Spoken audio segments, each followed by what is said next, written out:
Assalamualaikum warahmatullahi wabarakatuh. Baiklah, langsung saja kita simak, kita saksikan kajian dari Gus Baha dan juga Fahrudin Faiz mengenai Nabi Musa ditegur oleh Allah Subhanahu wa taala. Baiklah, tidak usah berlama-lama, langsung kita saksikan bersama-sama videonya. Monggo. Itu caranya menyikapinya begitu. Terakhir kita ngaji sebentar. Ya, namanya ngaji Benono Arab-Arabe.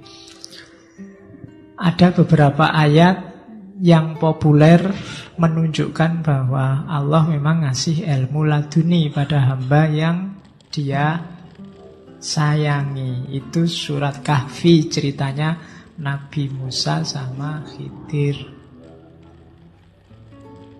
Jadi Nabi Musa sama Khidir ini biasanya jadi simbol ceritanya laduni. Kan suatu ketika ceritanya Nabi Musa itu ditanya oleh umatnya, "Wahai Nabi Musa, manusia paling pintar di dunia ini siapa?" Dengan pedenya Musa bilang, "Aku, tidak ada lagi yang lebih pintar dari aku." Terus oleh Allah, "Musa, kamu kok gaya gitu?" Ya, baiklah, ayo kamu tak kenalkan dengan hambaku yang jauh lebih pintar dari kamu. Terus Musa ngajak muridnya, namanya Yusha bin Nun, itu nanti naik laut, disuruh mencari pertemuan dua laut. Karena hamba yang disayangi Allah ini menguasai dua lautan. Ini sebenarnya analogi pengetahuan dua tadi. Dia cerdas secara rasional, cerdas secara intuitif. Nah, itu ayatnya. Fawajada abdan min ibadina atainahu rahmatan min indina wa 'allamnahu min ladunna ilma. Kalau dari urutannya ayat, dan dia ketemu dengan salah seorang hamba kami, sebelum dikasih ilmu laduni apa dikasihnya? Rahmatan min indina. Cinta dan sayang Allah. Kalau Allah sudah cinta dan sayang, baru alamnahu min ladunna ilma. Jadi ini tahapnya. Kejarlah dulu sayang dan cintanya Allah, maka kamu akan dapat antara lain ilmu. Itu kalimat selanjutnya. Qala lahu Musa hal attabi'uka ala antu allimani mimma ullimta rusyda. Katanya Musa berkata padanya, boleh tidak saya ikut kamu sehingga kamu bisa mengajarkan padaku yang diajarkan padamu. Tapi sebenarnya Khidir ini nolak.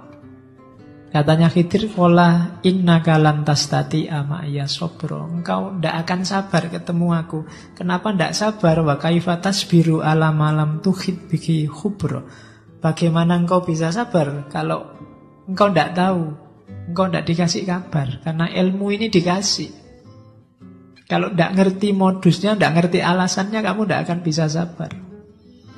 Itu kadang-kadang kan ada orang yang mengkritik wali Allah, mengkritik para ulama, karena tidak ngerti ilmunya. Gimana kau bisa sabar kalau kamu tidak ngerti ilmunya? Tapi Musa nekat dan terbukti kan tidak sabar. Karena memang pakai logika normal yang dilakukan oleh Khidir itu tidak masuk akal. Sudah ditumpangi perahu, perahunya malah dirusak. Itu kan tidak tahu terima kasih. Lagi enak-enak jalan, ada anak kecil tiba-tiba dibunuh. Itu kan kriminal luar biasa. Tidak masuk akal. Diusir-usir orang dari desa, minta makan, minta tolong, tidak ada yang mau nolong. Tiba-tiba ada rumahnya penduduk yang roboh, dibantu mendiriin, dibantu bangun. Nah itu kan nggak masuk akal semua. Orang jadi nggak sabar. Kita sudah diusir-usir, kok sekarang malah dibantu orang desa, wong kita yang butuh. Anak kecil nggak tahu apa-apa dibunuh. Kita sudah ditolong, ditumpangi perahu, perahunya malah dirusak. Itu kan tidak nyambung semua. Tapi kalau ngerti alasannya baru nyambung. Nah, orang biasa yang tidak dikasih alasannya ini, kalau Khidir dikasih. Itu yang disebut miladunna ilma. Maka ini bisa kamu jadikan dalil untuk tidak mudah menyalahkan orang lain. Karena kita tidak tahu alasannya, tidak tahu motifnya, dia yang tahu. Wa kaifa tasbiru ala malam tuhid bihi khubro. Gimana engkau bisa sabar, gimana engkau bisa menanggung sesuatu yang kamu tidak dikasih informasi. Akhirnya bisa. Kapan-kapan kita ngomong lagi Manusia Langit jilid kedua.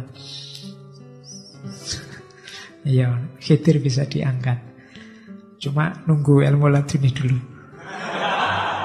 Oke. Terus ini ayat-ayat yang juga cerita tentang pengetahuan langsung. Al-Anbiya itu Nabi Dawud oleh Allah diajari cara membuat baju besi untuk perang. Cek surat Al-Anbiya. Atau Nabi Yusuf, wa kadzalika yajtabika rabbuka wa yu'allimuka min ta'wilil ahadits. Diajari tafsirnya mimpi. Atau surat Al-Baqarah, Nabi Adam. Nabi Adam ini diajari, kalau versinya Syed Hussein Nasr, diajari Saintia Sakra. Wa 'allama Adamal asma'a kullaha. Semua kebutuhan pengetahuan untuk bekal hidup di bumi diajarkan oleh Allah. Yang itu malaikat nggak diajari. Makanya ketika dites ke malaikat, ya malaikatnya tidak bisa. Oh, nggak diajari. Malaikat itu kan hanya melakukan yang diperintahkan. Nah itu contoh. Ya sebenarnya dalam cerita-cerita banyak. Nabi, para sahabat, itu banyak cerita-cerita yang kayak tadi, kayak Nabi Yusuf itu, Abu Bakar itu punya kemampuan takwil mimpi. Satu ketika Nabi bilang, Abu Bakar, saya mimpi melihat saya jalan diikuti oleh domba warna hitam banyak.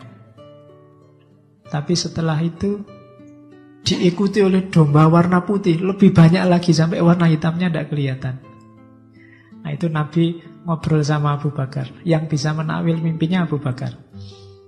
Katanya Abu Bakar, oh itu artinya nanti orang Arab hampir semua akan masuk Islam. Itu kambing hitam. Tapi wahai orang-orang Arab, ini Muhammad ngaku habis dari Masjidil Aqsa dan pagi ini sudah di sini lagi. Itu kan diperingati pagi-pagi oleh Abu Jahal.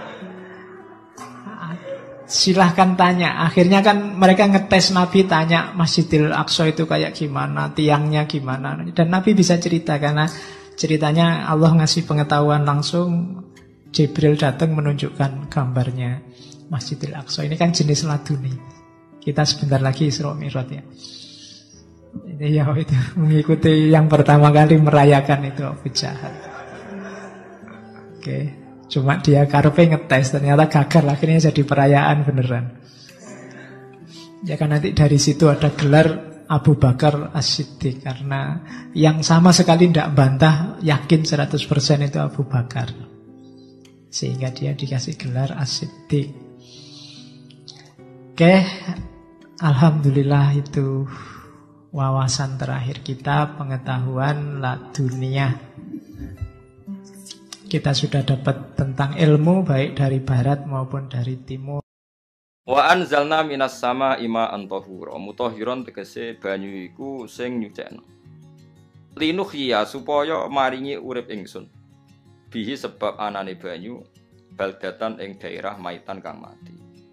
Jadi istilah resmine pangeran yo, aku nak nguripno bumi iku yo nganggo lantaran banyu.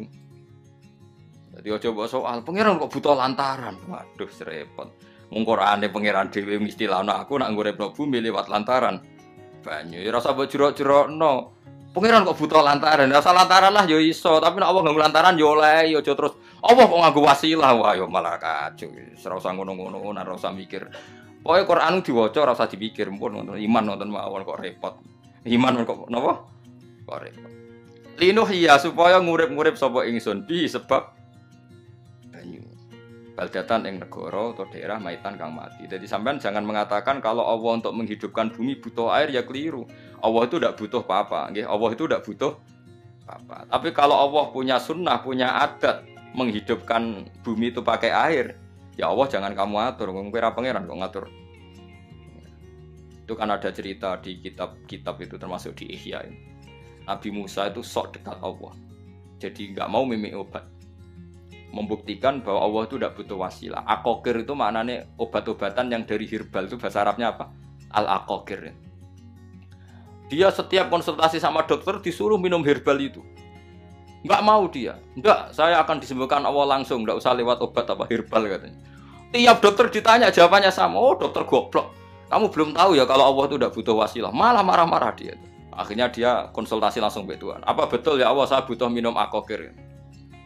Terus, nah kata dokter gimana? Karena herbal itu fungsinya gini-gini.